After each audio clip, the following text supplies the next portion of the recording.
I'm April Danann and we're in West Cork, and now we're going to talk about something that's near and dear to my heart. I make thousands, probably tens of thousands of liters of this every year, and it's apple cider vinegar. Apple cider vinegar changed my life, and I hope it does yours. We've got a few things here just to show you. For making apple cider vinegar or assembling your own, you need this very similar things to making a kombucha. We're going to need water. We're going to actually need a little bit of apple cider vinegar.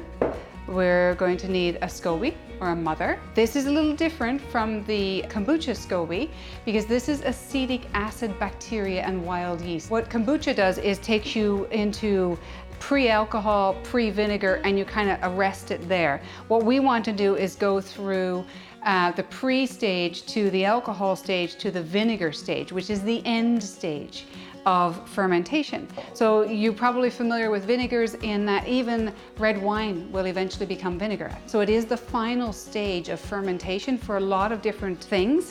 What we need is a jar. We need some apples or apple juice. I'm going to show you a really simple method using just apples, chopped up apples. It's something you can do at home. We can add some ingredients if we want later on, and we need sugar. So we don't have to have sugar, but sugar will make the fermentation process go a little bit faster. So what I'm going to do is just chop some apples. I'm just going to start going here. This is so straightforward. If you bought a bottle of apple cider vinegar from the shop. Now what you want to do is make sure that it says on the label that it has the mother and that it's not pasteurized. So what that means is that eventually your mother, the SCOBY, will grow in the bottom. See, those are the good bits there, right? So this is one of my vinegars. It's not pasteurized and it's not filtered. So that there will produce a SCOBY. And I'm just going to chop up some apples. You can core them. You can't do this wrong. This is so straightforward.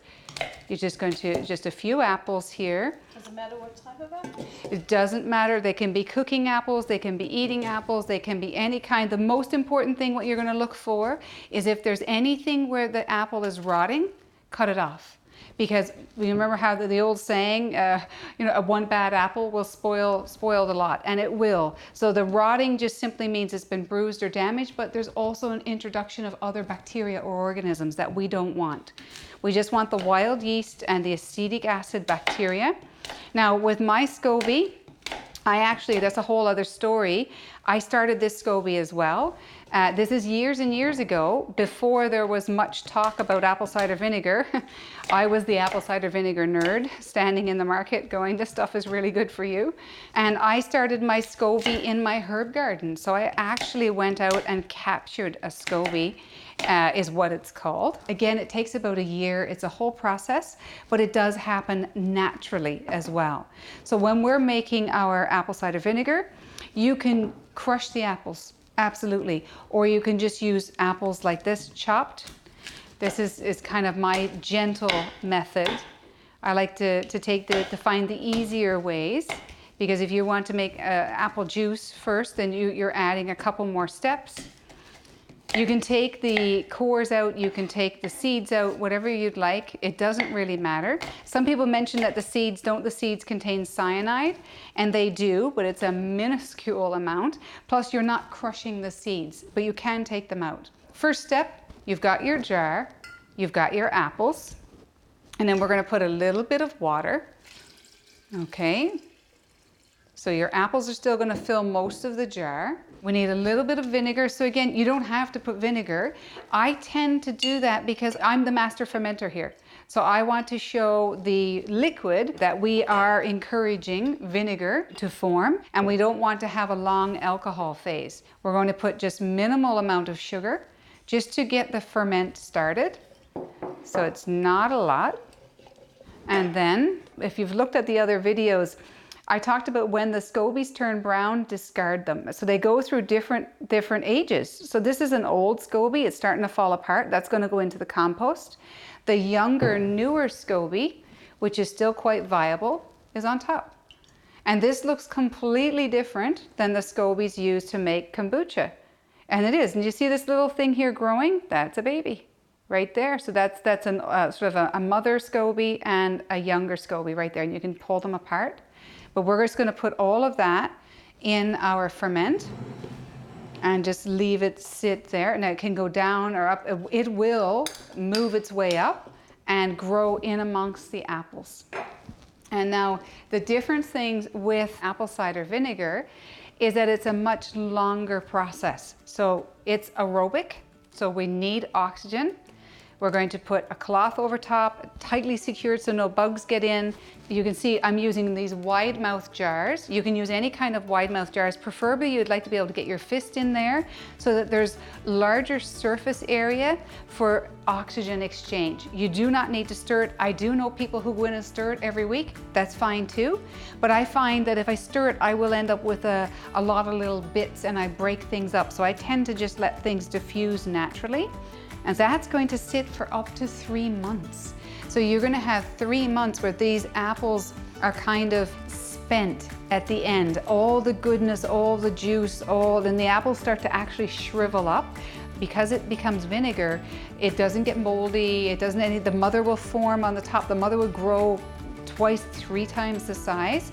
And then after 3 months, I decant this out into another jar. I remove the bits of apples, and you will have a weak-ish vinegar after 3 months that is absolutely delicious to use in salad dressings. You'll have a weak apple cider vinegar that you can drink. It's perfectly palatable, but it won't be a strong vinegar.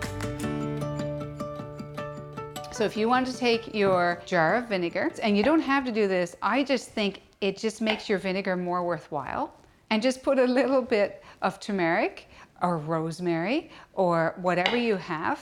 Turmeric is all the rage right now, so it's an easy one, and it's anti-inflammatory, so it's really good for you. And just leave it sit in your vinegar. And then over time, obviously you'll get yellowish, orangish vinegar. The vinegar itself will pull out the good bits, the ingredients in there, just like sugar. It is a preservative, so it'll preserve it, but you'll find that your little bits of spice and herb will kind of shrivel up. These are fresh, so it's no problem. And then you just work away. Take a spoon morning and night. There's something about vinegar for me personally. I think it works better overnight. Now I know a lot of people, it's get up in the morning, and don't stop doing that. Get up in the morning, have a glass of water with a little bit of vinegar, a squeeze of lemon, or a cup of herbal tea, whatever you want, but also add it in the evening.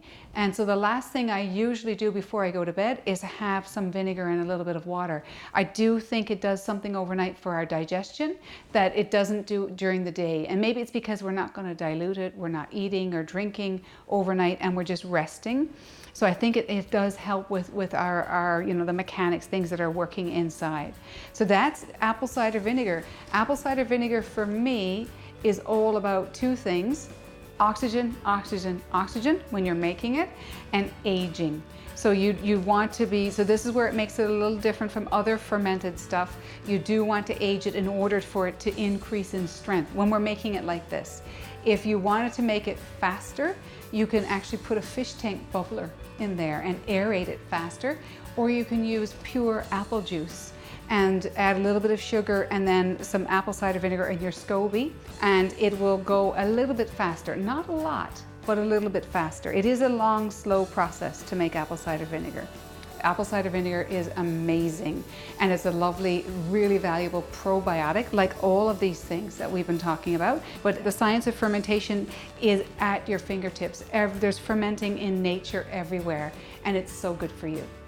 So this is how to make apple cider vinegar, or if, because this is a bit of a process, to buy a jar of apple cider vinegar somewhere, look for the mother, should contain the mother on the label, and then play with it and have some fun with different ingredients. But you can make your own fire tonic, for instance, at home. You can make your own turmeric apple cider vinegar at home.